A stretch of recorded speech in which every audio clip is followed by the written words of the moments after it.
Hi greedy 3Ders. Well, today I've got my Star Wars t-shirt on, which can mean only one thing, of course. Yes, I'm doing something from Guardians of the Galaxy. I'm going to do this model, the Gamora model from Wicked. I'll show you how I painted it all up to the end product, which I hope you really like. Now, if you do like what you see today, check out my other videos as well, and please subscribe to the channel.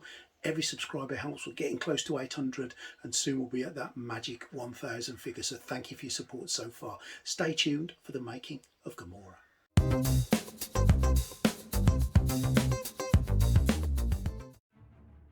For the skin complexion, I'm going to be using some Savage Green Army Painter Air from the Air Mega set. And I'm just going to give the exposed areas of skin a hand and, of course, her face that base layer of skin, making sure I get it all over. And then once I've got that layer on, I'm going to move on to the lighter shade, the Feral Green, and I'm going to almost zenithal shade the face from here, just working from the top down, just hitting those areas of the face that would naturally catch the light, just to give it a much better skin tone. And you can see that's much more of a realistic Gamora skin tone there, so I'm quite happy with that. So I'm going to let all that dry. I'm going to do exactly the same to the hand as well, just on the outer part of the hand that would be facing up. And now I'm going to take some matte white. Now, painting white is much easier with an airbrush than it is with a brush. You'll get a much smoother, easier, finer cover. So I'm just going to do the inner part of her t-shirt white, and it's much easier to do this first. Now, going on to a speed paint, the Gravelord Grey, I want to give her trousers a kind of blacky leather look. Now, these speed paints are great because you can go through the airbrush with them as well, and I'm going to give those trousers a real thorough going over with it, as again, this is from the Army Painter speed paint range, airbrush ready. I've used some blue tack to cover the face rather than doing some liquid mask or some masking tape. I've used some simple old blue tack, and the first thing I'm going to do to the face is just give that hair a black colour over, and then I've moved on to this purple colour just to give it a wash across. I don't want to change the whole colour of the hair, I just want to give it a purple wash.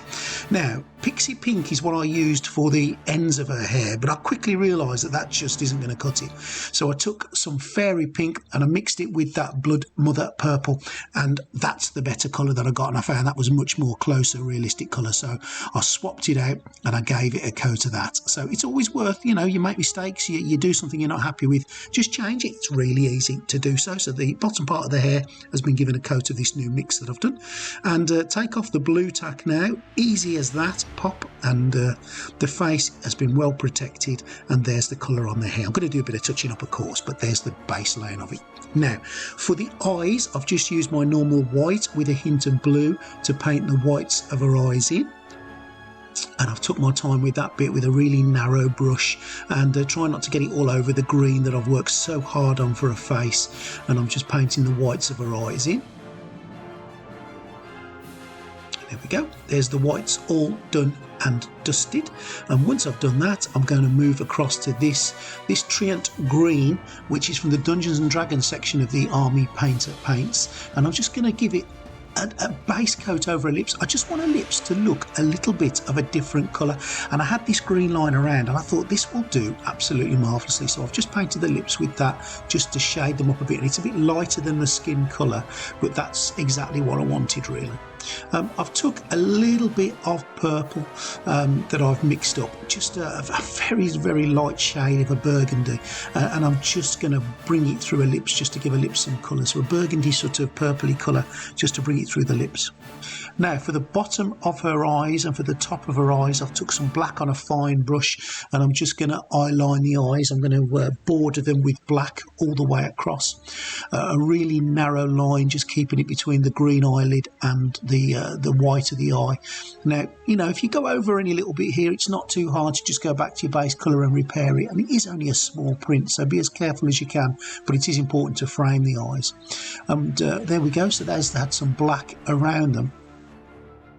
And what I'm going to do now I've got that black in hand, I've put the head on the model to see where she's looking, and I'm just going to dot the eyes on so I know where the pupils, where the centre of the eyes are going to be.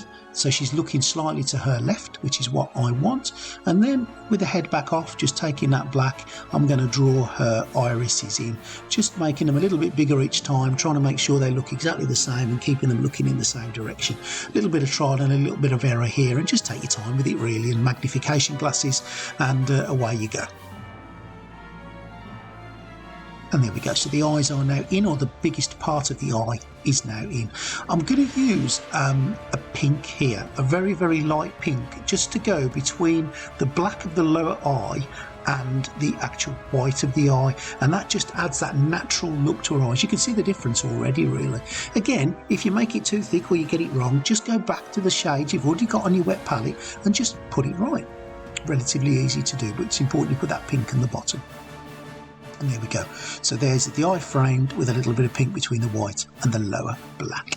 Now, some leather brown, and I'm just going to put some eyeshadow on the top of her eyelid there, just again to add another layer of depth to her eye and something to make her look a little bit pretty. Just taking some of this strong tone now. This is a skin wash, or a wash from the Army Painter. I'm just going to put some of it under her eyes just to darken them off a bit. I want to just make a little bit of a darker shade under her eyes, if you will, just to make it look like a little bit of shadow. Not too much on this bit, but just a little bit. And then obviously Gamora's face has got quite an intricate bit of work on her face. So I've took some of this shining silver and the narrowest brush that I could find, and slowly, really slowly, I've just gone over all of the areas, so I'll show you me doing that. Now, just while that's all going on, if you like what you see today and you like all things 3D print and paint, don't forget to subscribe to the channel. That's really important, and you can support the channel that way. Another way you can support the channel is by buying some paints from the channel, from the description. I am an Amazon affiliate, and you will pay no more, but a little bit comes back to the channel as a way of support, and it lets me buy some more paints. There we go. She's done. All the face is pretty much finished. Now I'm just going back to that leather brown for the boots, and I'm going to give her boots a once over with leather brown. That brush there, that gives me sleepless nights seeing this brush. I think it's time for this brush to enter the or cross the rainbow bridge for brushes. I think it's had enough. I'm pretty sure we've outused it to its end of its life. So I've moved to a really narrow brush now, and I'm going to just do all the strapping that you see around her legs with that leather brown. Now, it's not going to be the last layer that I put on, but leather brown is a great base layer for leather. I suppose it gives it away in the name a bit, but you need to do a little bit more work to make it look realistic.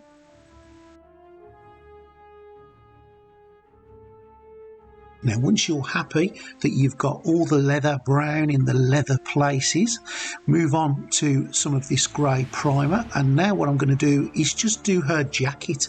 So we've got a white kind of t-shirt. I want her jacket to look grey, and the grey primer, it was a great one to do it. Now, again, you know, a little bit of time here, just making sure you don't go over the white. I don't want to ruin that white that I've worked so hard with the airbrush to get, but I do want this grey jacket to mirror it.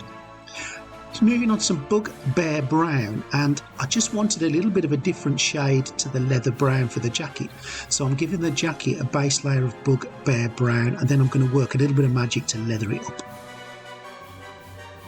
So once you've got a really good layer all over of your brown, and again, that thick brush to get it on in the wider places and a narrow brush just to touch all the edges, I'm going to take some of this hardened leather speed paint, and this is fantastic stuff. So over your base layer of brown, get your leather speed paint on, and it just makes it look absolutely amazing. It makes it look like leather. I find if you go over this on a base colour of white, it's lovely, but if you do it over brown, oh, it's wonderful, wonderful stuff. And that's what I've done here, and I'm really happy with the end result.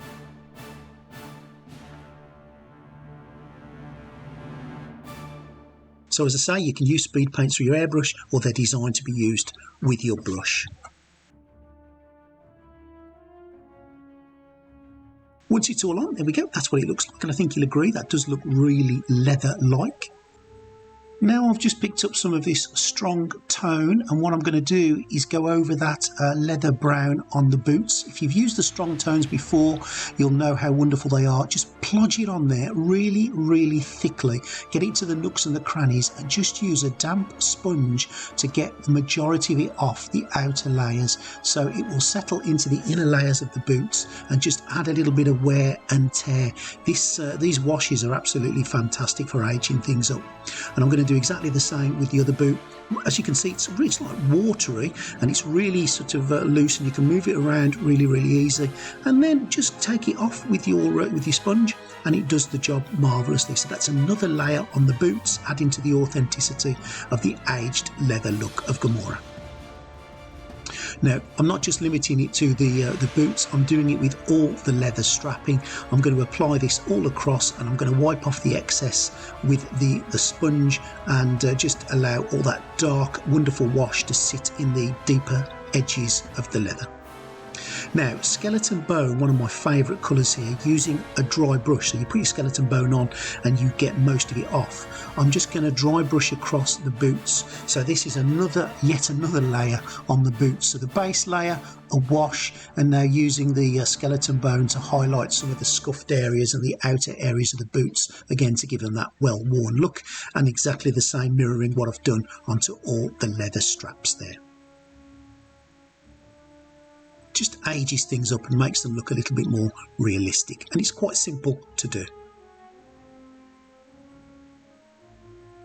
Back to the hardened leather, the speed paint, and I'm just going to tidy up some of the edges of the straps of a boot, just to give them a little bit of another look, really, just to make them a little bit more realistic, and just to take another thing for the eye to focus on. It's really easy to forget the detail and to miss things like the boots. And I always think if you can get a really good boot, it just, people will look at this and will be impressed if you do a little bit of work. Bit of silver. And what you can do now is just touch up the buckles, really fine brush, and just touch those buckles up. And that pretty much then, once those buckles done, will be the last bit of work on the boot. And that is done. I'm just going to take that silver and do the rest of the bits and pieces on her now, the buckles around her, and I'm going to touch a little bit of areas up, like her rings, for example, with that silver. Take your time with this bit, magnification glasses, and just get all the edges of it. Using the same silver on a dry brush now, some of the black areas on her body, I'm just going to highlight that, like a holster here, just to make it look like it's made of a little bit more metal. And I'm also using that silver mixed with a little bit of skeleton bone, just to age up the leather trousers and give them a little bit of a shimmer and a bit of a shine also. And that will add to the aging effect of the leather, and also make it look like it's a bit shiny in places, which is what the dry brushing is all for. And we are fairly done with the model now. There's only a few other bits to do. We've worked our way through it. If you follow these processes, you'll get a really good result, hopefully. And we've moved on now to that skeleton bone again. Clean the brush, skeleton bone, and I'm just going to give the leather jacket a once over with that as well, dry brushing it on. So the leather jacket again has had a brown, it's had the speed paint wash, and now I'm going to dry brush on the lighter colour, which again just adds another layer of reality to that leather jacket.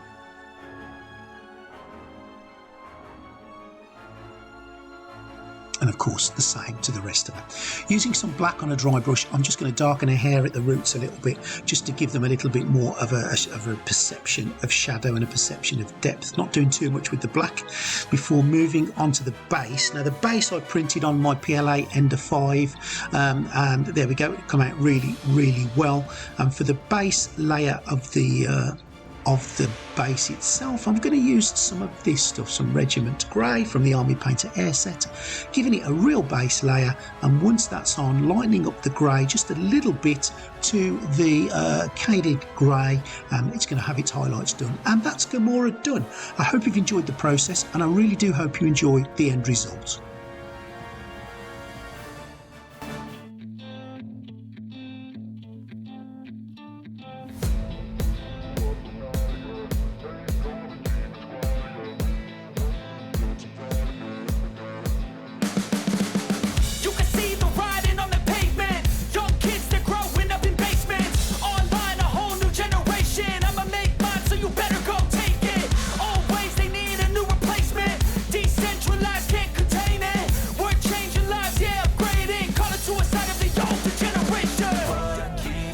But now, yeah, make all the demons quiet, yeah, we were built to thrive, yeah, I think that we've all had enough. What keeps you up at night, yeah, make all the demons quiet, yeah, we were built to thrive, yeah.